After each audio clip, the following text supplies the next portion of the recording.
We shall circumvent the actions being taken to, as Mheshimiwa said, to Kahawa Court, because Kahawa Court is by law a court for terrorism.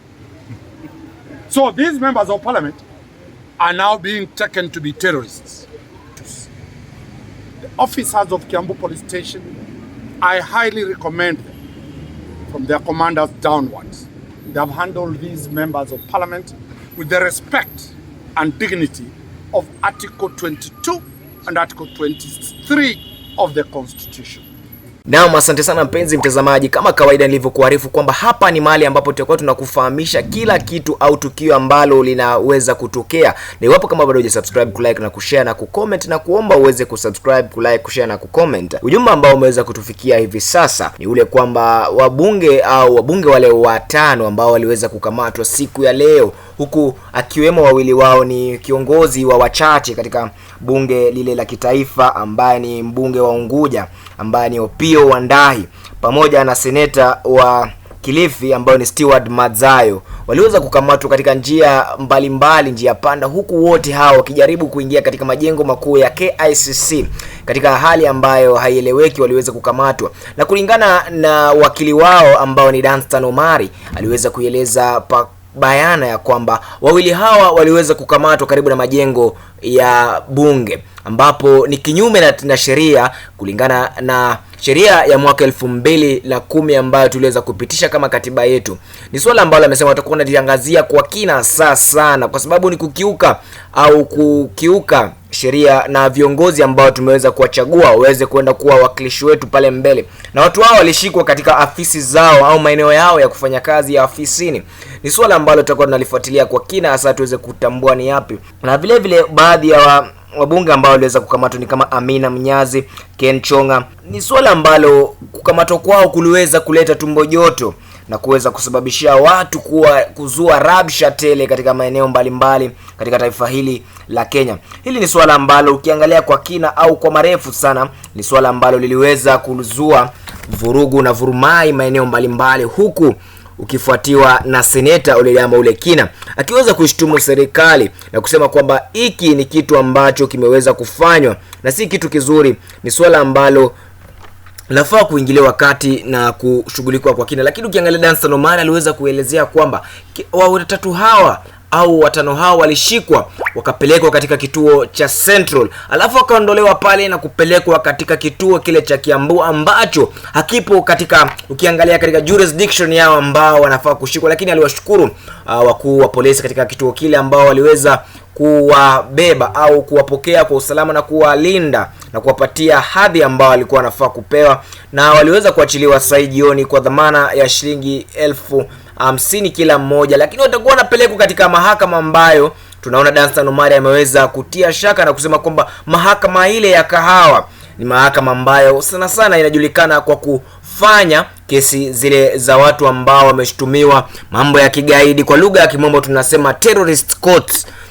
Kwa hivyo anauliza kwamba swala, je, akina Opio Wandahi, kiseneta huyo wa Kilifi, Stewart Madzayo, Amina Mnyazi, Ken Chonga, je, watu hawa ni magaidi? Na je, swala hii italeta picha gani hasa kwa wale watu wetu ambao kwa upande wa nje ya taifa? Itakuwa inaleta picha gani kwa viongozi au wale ambao ni wawekezaji katika taifa letu la Kenya? Ni hayo tu kwa sasa nitakuwa nakufahamisha, lakini zidi kusubscribe, kulike, kushare na kucomment katika channel hii yetu ili tuzidi kukufahamisha tu mambo ambayo yanaendelea kutendeka katika taifa letu. Ni hayo tu kwa sasa, mpaka wakati mwingine, kwaheri. We shall circumvent the actions being taken to, as Mheshimiwa said, to Kahawa Court, because Kahawa Court is by law a court for terrorism. So these members of parliament are now being taken to be terrorists. What image are we putting to the whole world when you have 4 members of parliament being taken to a terrorist court? How will foreigners take us? That parliament is infiltrated by terrorists? Let some decisions be taken with caution, because the consequences on this country is grave. Lastly, we wish to thank the members of the 4th estate. You have been with us since morning, and you continue informing the public the way it is. Thank you. And as their lawyer, I will always stand by them. Thank you very much. Thank you. Thank you. Thank you. I'm a team man.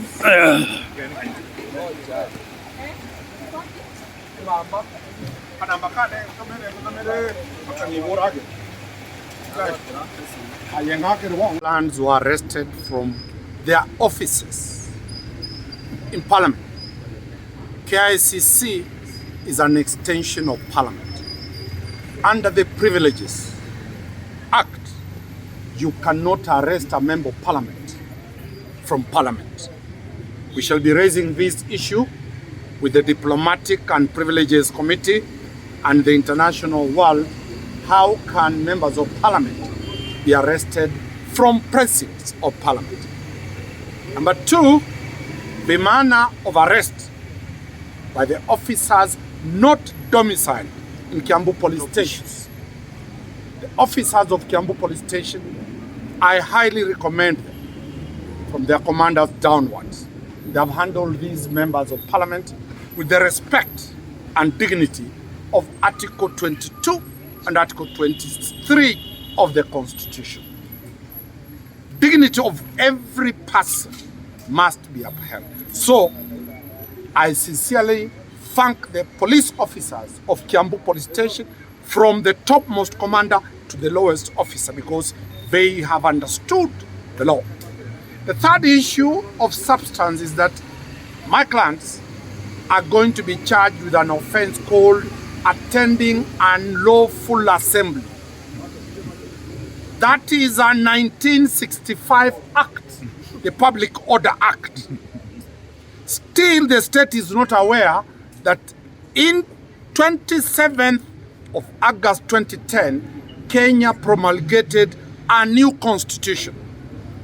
That constitution, we, all of us, including the police and the head of state and everybody, enacted Article 37, which says everybody has a right to demonstrate, to picket,